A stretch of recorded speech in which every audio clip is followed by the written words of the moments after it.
¿No? ¿Seguros? Porque si no...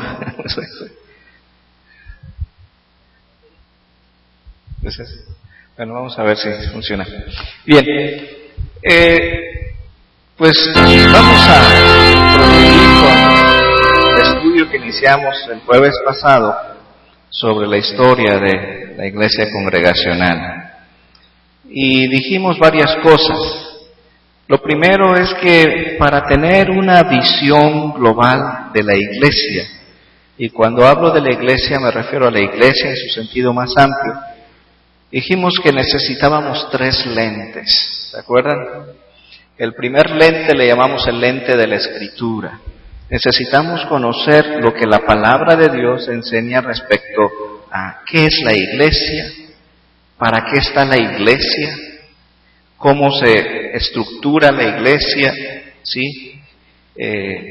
Y todo lo que la Biblia enseña sobre el liderazgo, sobre la misión de la iglesia, la disciplina, las relaciones, todo esto, necesitamos entender lo que la Biblia enseña.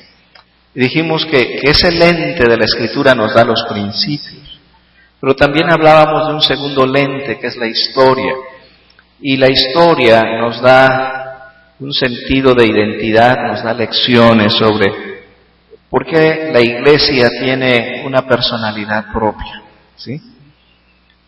Quizá ustedes han visitado distintas iglesias, han participado en diferentes iglesias, y cada iglesia es distinta, ¿verdad? Pueden proclamar la misma palabra, pero hay cierta personalidad de cada iglesia.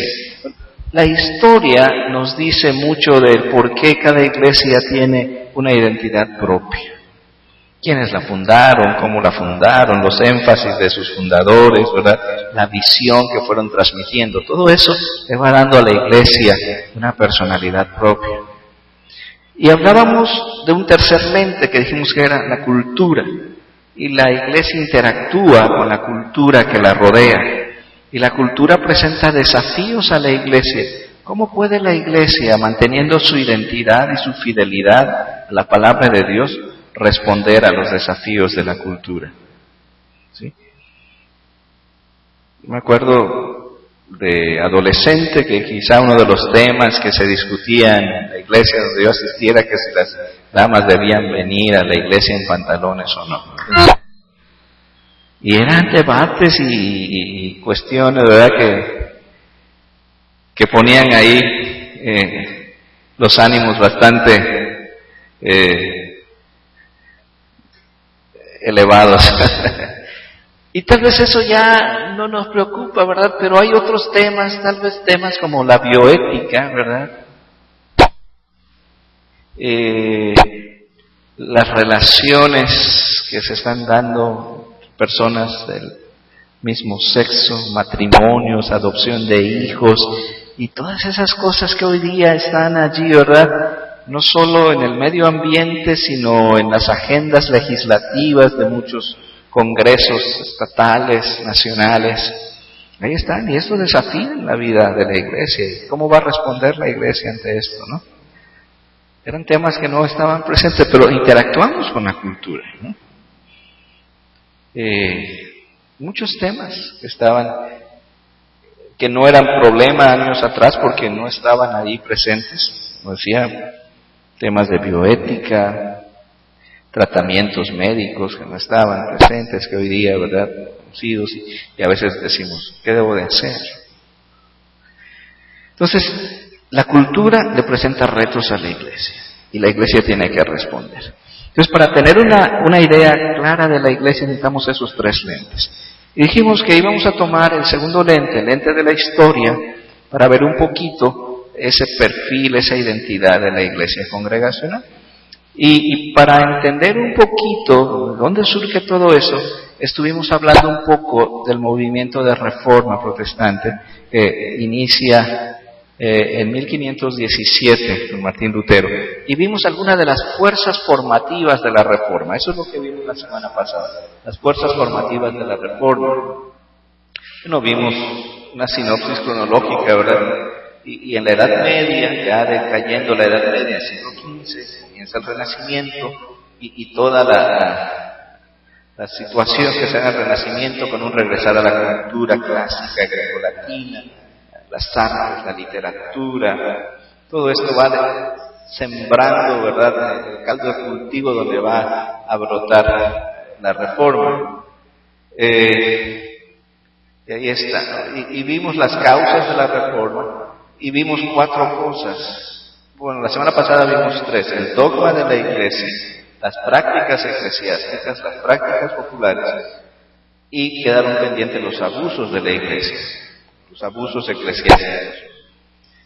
Yo les había dicho que cuando hablamos de iglesia aquí, es importante que tengamos en mente que era una iglesia, diríamos, pues más o menos unificada en su estructura, ¿sí? Era la iglesia occidental, y eso debemos mantenerlo en perspectiva. En cuanto al dogma de la iglesia, vimos el concepto de la iglesia, el concepto de salvación, el perdón de los pecados y el concepto de los sacramentos. Respecto a las prácticas eclesiásticas, no sé si reconocen la foto que está ahí abajo, ¿no? ¿No han oído del cuerpo de Padre Pío, que no se corrompió?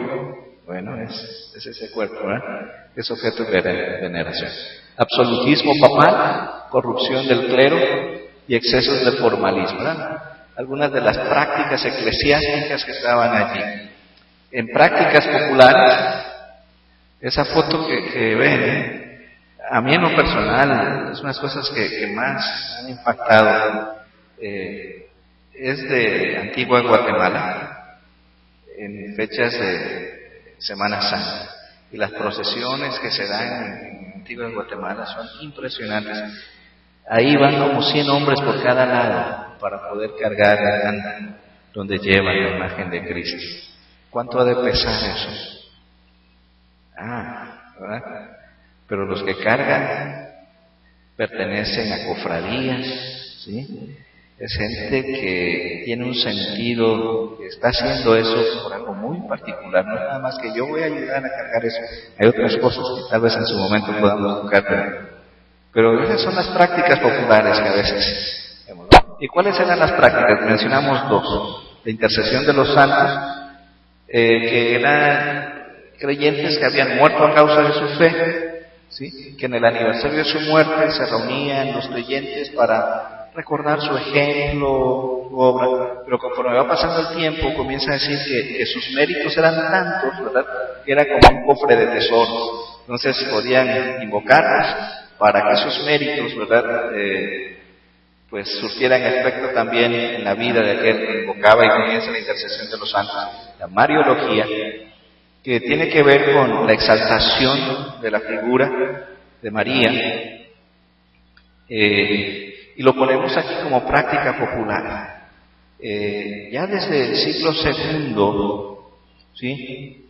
Cipriano hace una analogía y decía que así como el primer Adán, ¿verdad?, a través del primer Adán entró el pecado, en el segundo Adán, Jesucristo, viene la redención. Y así como a través de la primera Eva vino la desobediencia, con la segunda Eva, María, viene la obediencia, ¿no? Y en el siglo III comienzan a expresar los padres que tiene a María por madre, y comienza la figura de María a tomar una relevancia muy importante. Lo interesante, yo les decía la semana pasada, que mucho de esto se da en la ciudad de Éfeso, ¿sí? Y nosotros leemos en el libro de Hechos, si me acompañan rápidamente al libro de Hechos, cómo los contextos religiosos en una ciudad o en una región pueden influir, ¿sí?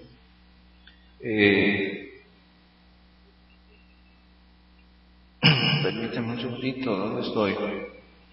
Ahorita se los doy.